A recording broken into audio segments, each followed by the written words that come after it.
Pacificador, he revisado y actualizado una guía bíblica para resolver conflictos personales Ken Sande. Que 9 lleve consigo a una o dos personas más, pero si no, lleva contigo a uno o dos más, para que todo asunto se haga constar por el testimonio de 2 o 3 testigos. Mateo 6 y 16, como hemos visto en los capítulos anteriores, la Biblia alienta a los cristianos a hacer todos los esfuerzos por resolver sus diferencias lo más personalmente posible.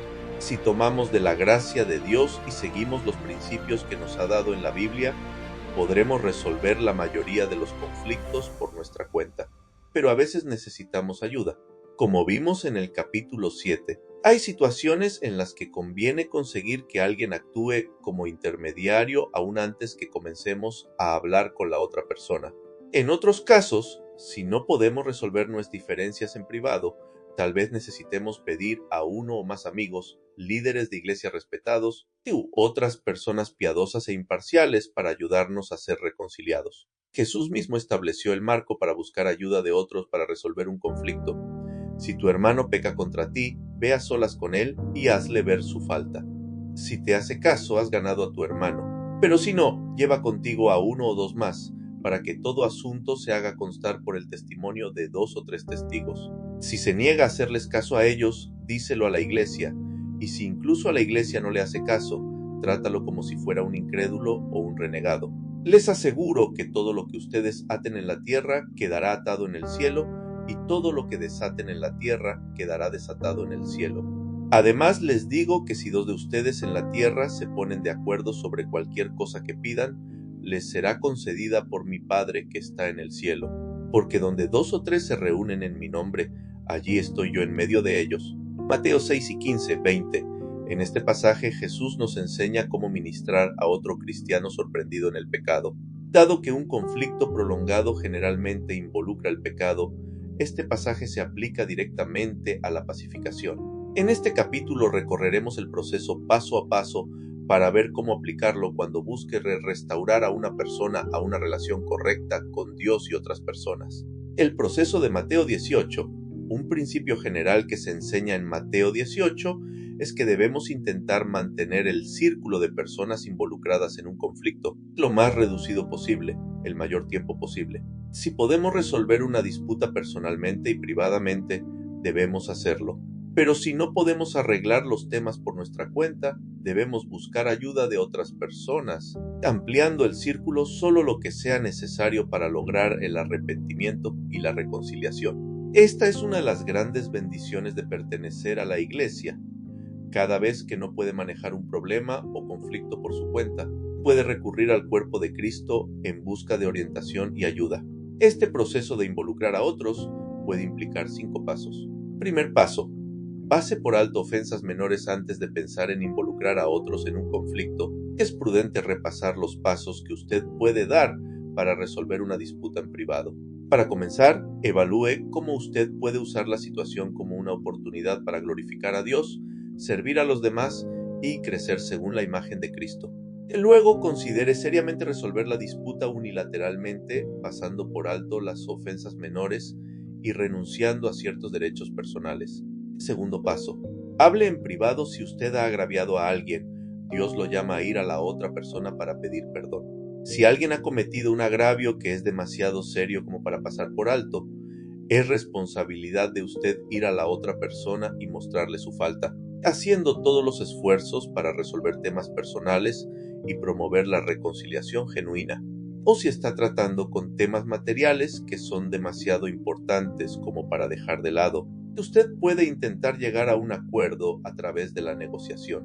Durante todo este esfuerzo, es apropiado buscar asesoramiento y aliento de consejeros piadosos que puedan ayudarlo a ver sus propias faltas más claramente y responder a la otra persona sabiamente si los esfuerzos repetidos por resolver la cuestión de estas formas privadas fracasan, y si el asunto es demasiado serio como para pasar por alto. Usted podrá proceder al paso siguiente en el proceso de Mateo 18. Tercer paso: lleve consigo a uno o dos más.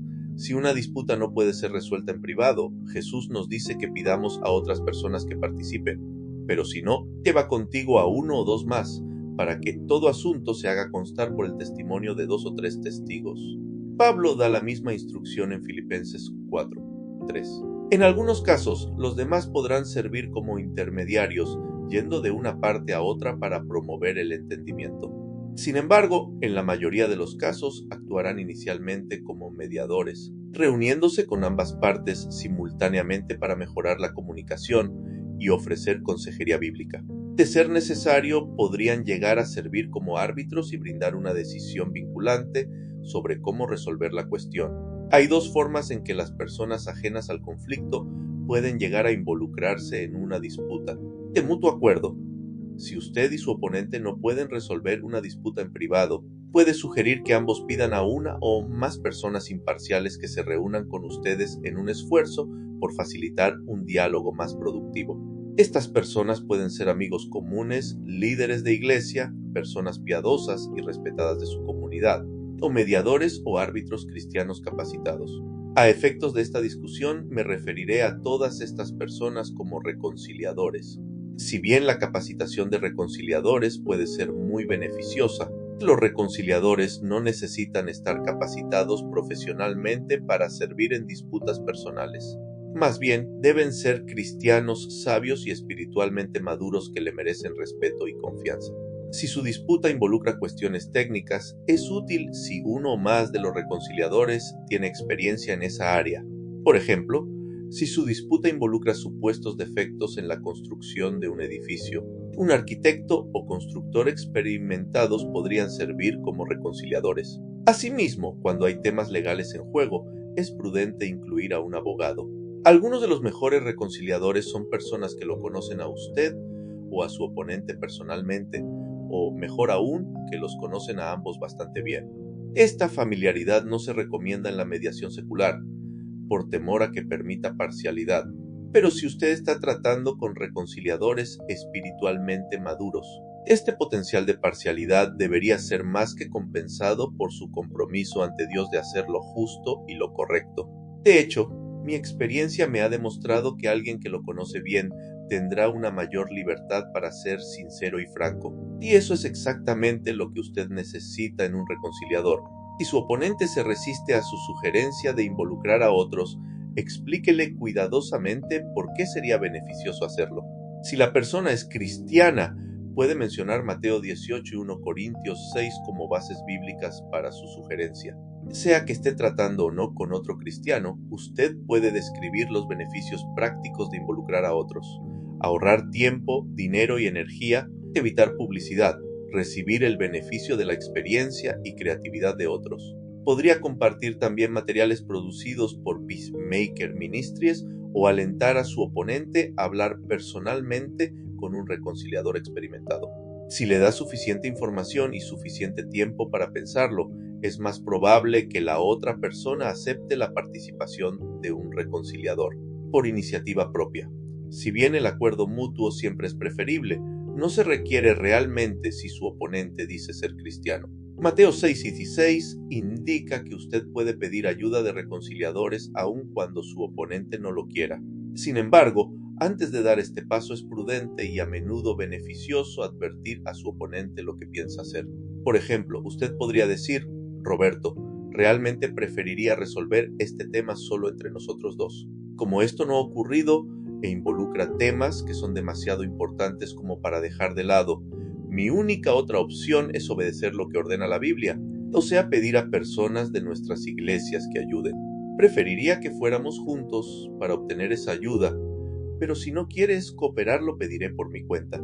He visto muchos casos en los que una declaración de este tipo ha ayudado a que Roberto cambie de opinión. Si se da cuenta de que está parcialmente en falta en la cuestión, tal vez no quiera que alguien de su iglesia se involucre. Por lo tanto, podría de pronto volverse más dispuesto a trabajar con usted en privado. Por otra parte, tal vez al menos decida participar en la selección de los reconciliadores, aunque más no sea para obtener alguna clase de ventaja. Si su oponente cristiano no acuerda cooperar, usted podrá alistar la ayuda de reconciliadores de diversas formas. Si puede lograr la ayuda de alguien que su oponente probablemente respete y confíe, usted y ese reconciliador podrían visitar personalmente a su oponente y pedir hablar con él. Si usted tiene una buena razón para creer que su oponente estaría seriamente ofendido por este enfoque, podría pedir al reconciliador que hable con su oponente individualmente en un esfuerzo por fijar una reunión con usted y el reconciliador más adelante.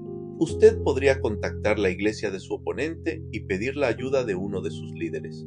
Dependiendo de las circunstancias, un pastor o un anciano podrían ir con usted o hablar con su oponente en privado en un esfuerzo por facilitar una reunión conjunta. Independientemente de cómo usted alista la ayuda de reconciliadores para lograr la participación de su oponente, haga todos los esfuerzos por no darles detalles innecesarios acerca del conflicto. Simplemente explíqueles que usted y la otra persona están enfrentados y necesitan su ayuda. Si comparte detalles con los reconciliadores, la otra parte podría naturalmente llegar a la conclusión de que ya han sido polarizados a favor de usted. Aún peor, el hacerlo podría alentarlo a usted a calumniar o chismorrear. Solo cuando están ambos presentes, debería usted dar una explicación detallada de sus percepciones. Escribir una carta para pedir ayuda podría ser más prudente en algunas situaciones. En este caso, envíe una copia a su oponente para que sepa lo que usted ha dicho y lo que no ha dicho. Aquí tiene un ejemplo de una carta de este tipo. Estimado Pastor Suárez, estoy involucrado en una disputa con Juan García, que entiendo es miembro de su iglesia. Juan y yo no hemos podido resolver este tema en privado. Como deseo seguir las instrucciones de Dios en 1 Corintios 6, 1, 8 y Mateo 6 y 15, 20. Te apreciaría profundamente si usted u otro líder de su iglesia estuvieran dispuestos a reunirse con nosotros y ayudarnos a llegar a un acuerdo. Para ser justo con Juan, no entraré en ningún detalle acerca de la disputa en esta carta, más allá de decir que involucra la compra de una compañía mía por parte de Juan. Esperaré hasta que él y yo estemos con usted para que pueda oír ambos puntos de vista al mismo tiempo. Si usted o uno de los líderes de su iglesia estuvieran dispuestos a ayudarnos a resolver este tema, yo podría encontrarme con usted y Juan cualquier tarde durante las siguientes semanas. Uno de los ancianos de mi iglesia estaría dispuesto a reunirse con nosotros también. Sé que usted tiene muchas otras ocupaciones y lamento tener que cargarlo con este pedido, pero en bien de la paz y unidad entre cristianos, no siento que pueda dejar temas sin resolver entre Juan y yo. Apreciaría profundamente su ayuda. Si los intentos iniciales por acordar una reunión no son exitosos, los reconciliadores podrán hacer intentos repetidos para hablar o escribir a su oponente. No deberían darse por vencidos hasta que el oponente se rehúse inflexiblemente a escuchar. Si eso ocurre, la iglesia podría tener que avanzar a un proceso más formal que discutiremos más adelante en este capítulo. ¿Qué hacen los reconci? Los reconciliadores pueden cumplir varios papeles en un conflicto. Su principal papel es ayudarlo a usted y a su oponente a tomar las decisiones necesarias para restablecer la paz. Para hacerlo, podrán aplicar muchas de las habilidades para escuchar y de comunicación descritas en el capítulo 8. Al principio tal vez simplemente faciliten la comunicación alentando a ambos lados a escucharse más atentamente. También podrán ayudar a determinar cómo fueron los hechos escuchando atentamente ellos mismos, haciendo preguntas apropiadas y ayudándolo a usted y a la otra persona a obtener información adicional. Según lo sugiere Mateo 6 y 17 y 1 Corintios 6. 1:8, los reconciliadores podrán también dar consejos acerca de cómo tratar el problema. Podrán alentar el arrepentimiento y la confesión en cualquiera o ambas partes, señalando cualquier comportamiento que ha sido inconsistente con lo que enseña la Biblia. También podrán facilitar soluciones bíblicas en temas materiales, dirigiéndolos hacia principios y ejemplos pertinentes de la Biblia. Finalmente, podrán tomar de su propio conocimiento y experiencia para proponer soluciones prácticas a problemas específicos. Si usted o su oponente así lo desean, los reconciliadores podrán ayudar también a resolver una situación que está estancada. Ustedes podrían pedir conjuntamente a los reconciliadores que sugieran una solución apropiada para el problema. De hecho, aún antes de empezar a tratar cualquier tema con los reconciliadores, usted y su oponente podrán acordar que si no pueden llegar a una solución voluntaria, seguirán el consejo de los reconciliadores, siempre que no les exija violar principios enseñados en la Biblia. Si así lo desean, podrán hacer que este acuerdo sea legalmente vinculante. lo cual significa que los reconciliadores servirán como árbitros y darán una decisión que es ejecutable en un tribunal civil. Si bien las decisiones impuestas por otros a menudo son menos satisfactorias que los acuerdos voluntarios, en general son preferibles a un litigio que puede durar meses o años con un gran costo financiero, emocional y espiritual. Finalmente, si usted o la otra persona se rehúsan a resolver temas materiales o a ser reconciliados, los reconciliadores podrán servir como testigos para informar a sus iglesias respectivas lo que han observado durante los esfuerzos de reconciliación. Esta información podrá ayudar a su iglesia o iglesias a discernir la razón de la situación estancada y ayudarlas a decidir cómo resolver el asunto. El tercer paso podrá seguirse aún cuando su oponente diga que es un cristiano pero no está actuando como tal. De hecho, este paso está ideado específicamente para ayudar a que personas que dicen ser creyentes hagan que sus acciones vuelvan a alinearse con sus palabras. ¿Y si mi oponente no es? Los principios básicos del tercer paso también pueden aplicarse cuando la otra persona no profesa ser un cristiano. Por supuesto, podrán necesitarse algunas modificaciones. La participación formal de la iglesia no será posible y no podrá hacer que la otra persona siga normas bíblicas que usted debe seguir. Además, su oponente deberá consentir voluntariamente a la mediación o arbitraje, y tal vez necesite ser persuadido de que los reconciliadores podrán ofrecer consejos objetivos y útiles. A pesar de estas limitaciones, el proceso aún puede ser beneficioso y productivo, especialmente si usted tiene en mente los principios tratados en otras partes de este libro. Cuarto paso. Dígaselo a la iglesia. Si su oponente dice ser cristiano y aún así se rehúsa a escuchar el consejo de los reconciliadores, y si el asunto es demasiado serio como para pasar por alto, Jesús le ordena decírselo a la iglesia. Esto no significa pararse en el culto de adoración y ventilar el conflicto ante los miembros de la iglesia y visitantes por igual, ya que una publicidad no justificada es totalmente inconsistente con la intención de Mateo 18. En cambio, usted debería informar al liderazgo de la iglesia de la otra persona acerca del problema y solicitar su ayuda para promover la justicia y la paz, haciendo que ambos respondan ante la palabra de Dios y a sus compromisos. Los líderes de iglesia podrán consultar a los reconciliadores y confirmar su consejo, o podrán realizar una investigación completamente independiente y dar su propio consejo. Como ocurre con la decisión de árbitros seculares, la opinión de la iglesia busca ser vinculante para su propio miembro, sea que a la parte le guste o no. Como enseña Mateo 6 y 18, la iglesia habla con la autoridad de Cristo mismo cuando actúa según su mandato bíblico de tratar con el pecado. 1 Corintios 6, 1, 8 indica que esta autoridad se extiende no solo a temas personales, sino también a temas materiales. La única vez en que un cristiano puede desobedecer correctamente a su iglesia es cuando sus instrucciones son claramente contrarias a lo que enseña la Biblia. Si la iglesia de la otra parte da un consejo que usted no quiere seguir, entonces la iglesia de usted deberá trabajar conjuntamente con la otra iglesia hasta obtener una solución satisfactoria. Si cualquiera de las partes se rehúsa firmemente a escuchar el consejo de su iglesia respectiva, tal vez sea necesario que otros miembros de la iglesia sean informados de una forma discreta y apropiada para que también puedan hacer que la parte obstinada asuma la responsabilidad de hacer lo correcto. En vez de asociarse con un hermano o hermana obcecado como si nada estuviera mal, los amigos cristianos deben recordarle amable, pero firmemente que tiene asuntos importantes que atender antes que pueda adorar a Dios adecuadamente y participar de la comunión. Si eso no resuelve el problema, la iglesia deberá seguir adelante con el quinto paso. Quinto paso, trátelo como un incrédulo. Como he demostrado repetidamente, Dios llama a su pueblo a actuar justamente, a buscar la paz y a ser reconciliados con los demás. Si un cristiano se rehúsa a hacer estas cosas, está violando la voluntad de Dios. Si se rehúsa a escuchar el consejo de su iglesia de arrepentirse de su pecado, Jesús dice que la iglesia debe tratarlo como si fuera un incrédulo o un renegado. El uso de Jesús de la palabra como es significativo.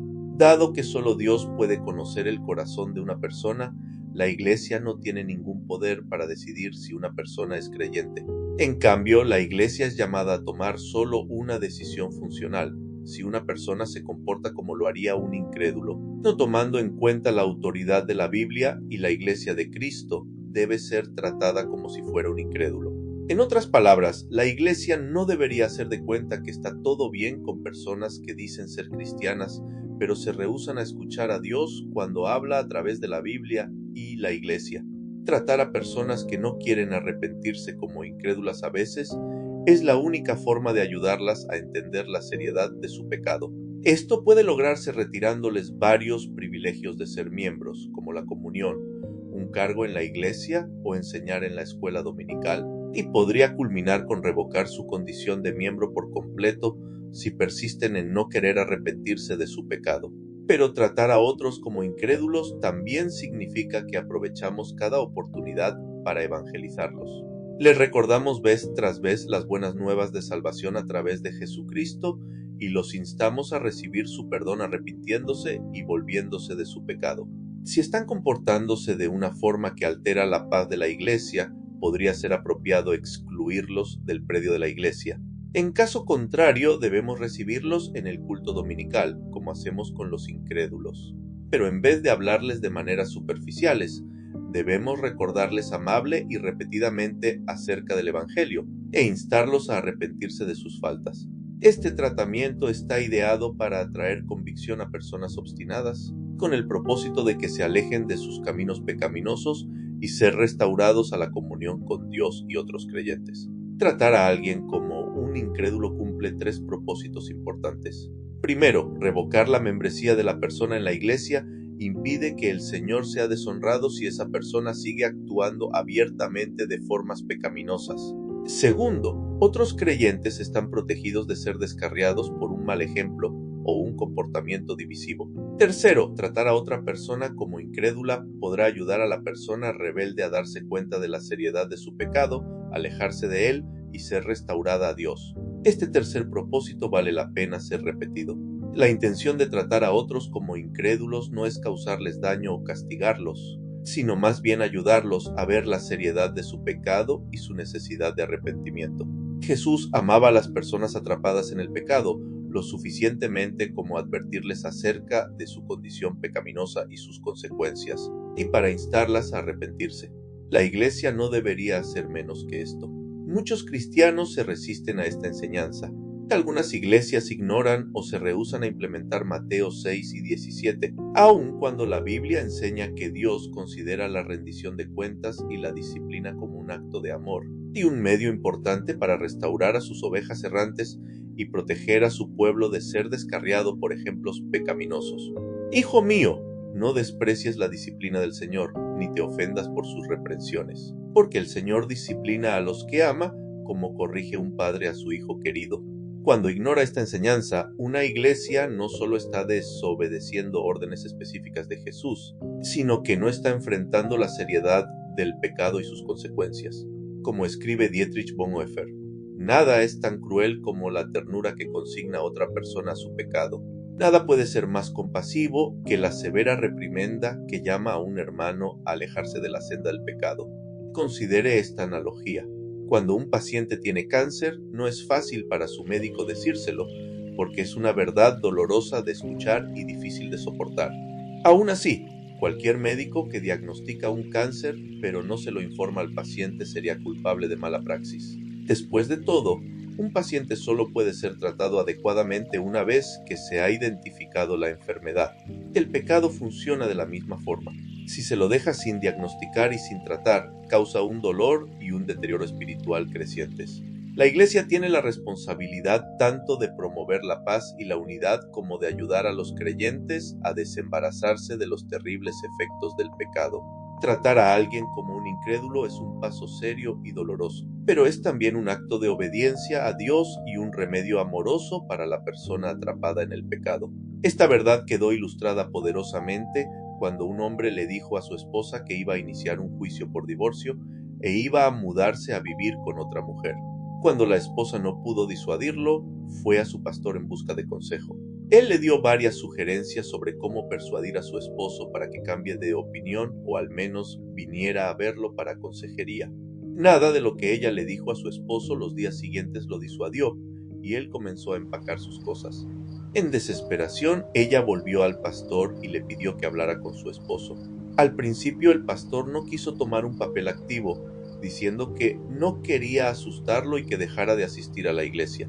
La esposa le preguntó al pastor cómo podía asumir esa posición a la luz de Mateo 6 y 15, 20 Gálatas 6, 1, 2 y muchos otros pasajes relacionados. Luego de una larga discusión, el pastor finalmente se dio cuenta de que estaba descuidando sus responsabilidades como pastor de ovejas. Como resultado, fue a visitar a su esposo esa noche y le ofreció trabajar para solucionar su problema marital. Cuando el esposo se rehusó firmemente a cambiar su curso, el pastor le rogó que cambiara de opinión y le ofreció todos los recursos de la iglesia para ayudar a resolver los problemas de su matrimonio. Cuando ni siquiera eso disuadió al esposo, el pastor finalmente le explicó el proceso de Mateo 18 y le dijo: «No puedo impedir que hagas un juicio de divorcio, pero debo decirte que podrás ser quitado de la membresía en la iglesia si violas deliberadamente la Biblia como estás planeando hacerlo». Después de recuperarse de su conmoción inicial, el esposo dijo: «¿Me quieres decir que me echarán de la iglesia por divorciarme de mi esposa?» «Bajo estas circunstancias», contestó el pastor, «sí». Al escuchar esto, el esposo perdió los estribos y le dijo al pastor que se marchara de su casa. Sin embargo, al día siguiente temprano el pastor recibió una llamada telefónica del hombre diciéndole que quería hablar con él de nuevo. Se encontraron una hora después, y para las 10 de la mañana de ese día todas las intervenciones salen tan bien, pero obviamente no es así.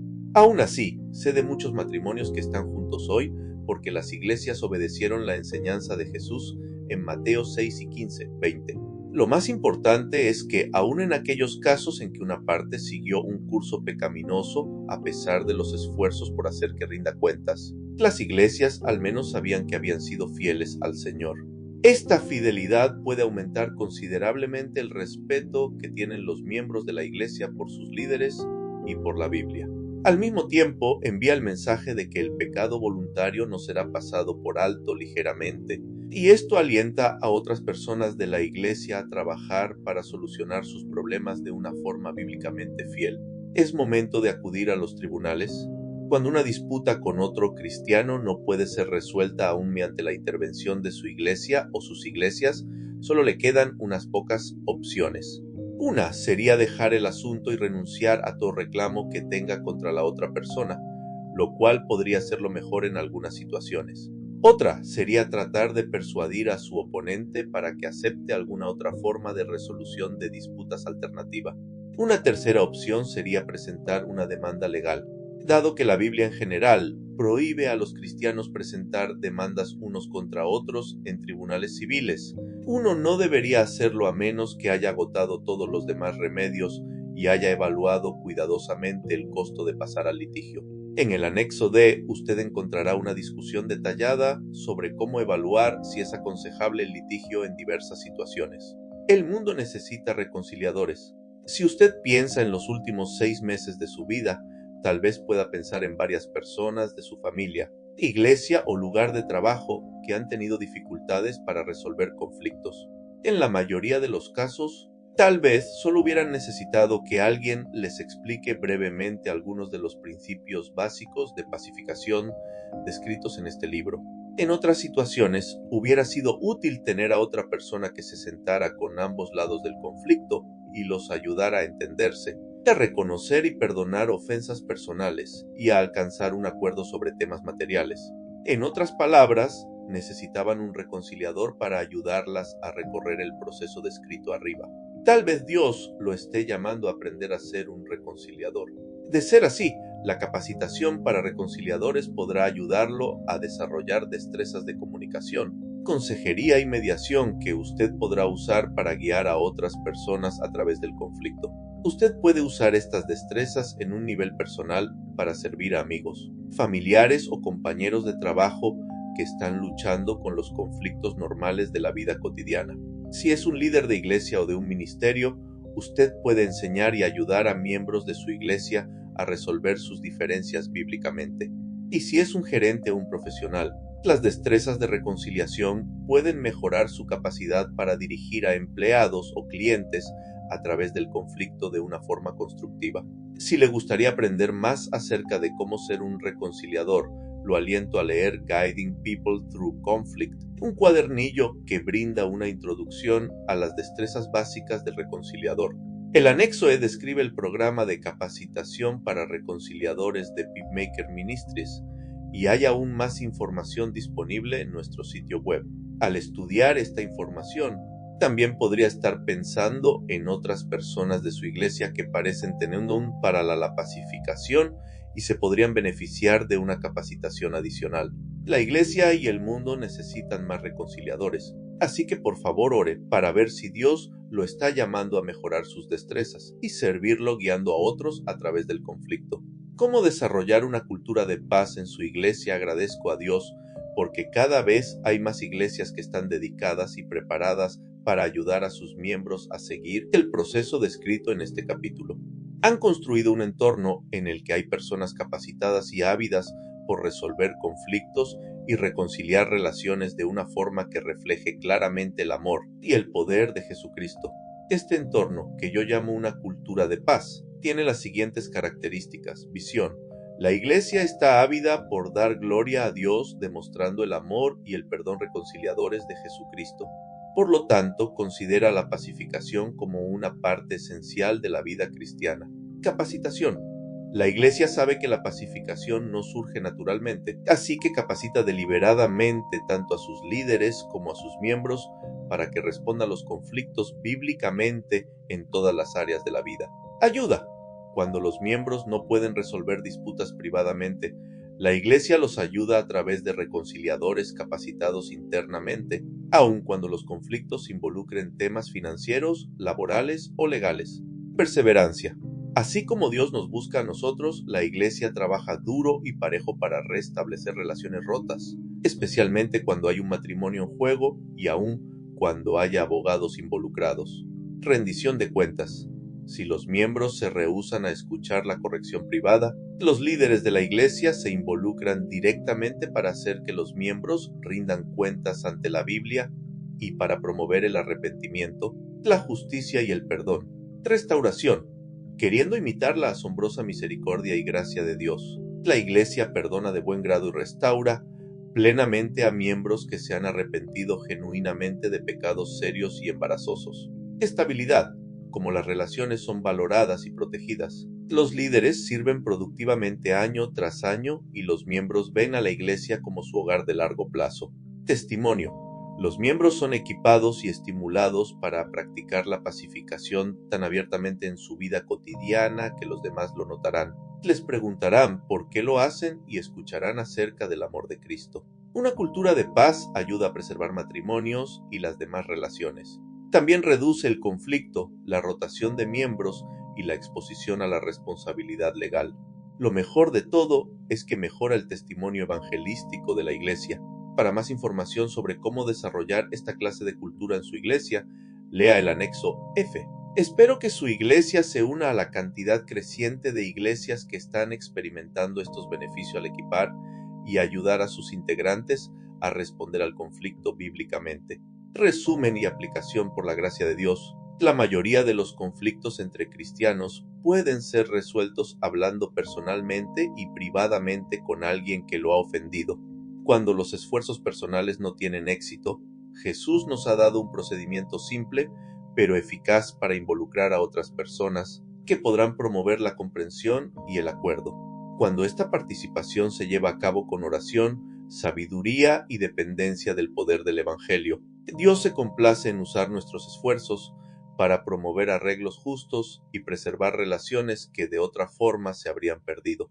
Si usted está involucrado actualmente en un conflicto y no ha podido resolverlo privadamente, estas preguntas lo ayudarán a aplicar los principios presentados en este capítulo. 1. ¿Hay temas personales o materiales en este conflicto que son demasiado serios como para pasar por alto o dejar de lado? ¿Por qué? 2. ¿Por qué piensa usted que sus esfuerzos por resolver esta disputa en privado han fracasado? ¿Hay algo que usted podría hacer todavía para resolverlo en privado? 3. si necesita buscar ayuda exterior para resolver esta disputa. Hay personas que podrían contar con la confianza y el respeto tanto de usted como de su oponente. 4. ¿Qué le dirá a su oponente para alentarlo a permitir que otras personas se reúnan con ustedes dos para ayudar a resolver esta disputa? Concretamente, ¿cómo describiría las ventajas de obtener ayuda externa? 5. Si su oponente se rehúsa a trabajar voluntariamente con otros, ¿sería mejor dejar de lado el asunto o pedir que la iglesia se involucre? ¿Por qué? 6. Si todas las demás formas han fracasado para resolver esta cuestión y está considerando presentar una demanda, ¿ha satisfecho usted las condiciones estipuladas en el anexo D? 7. Anote en su cuaderno delante del Señor una oración basada en los principios aprendidos en este capítulo.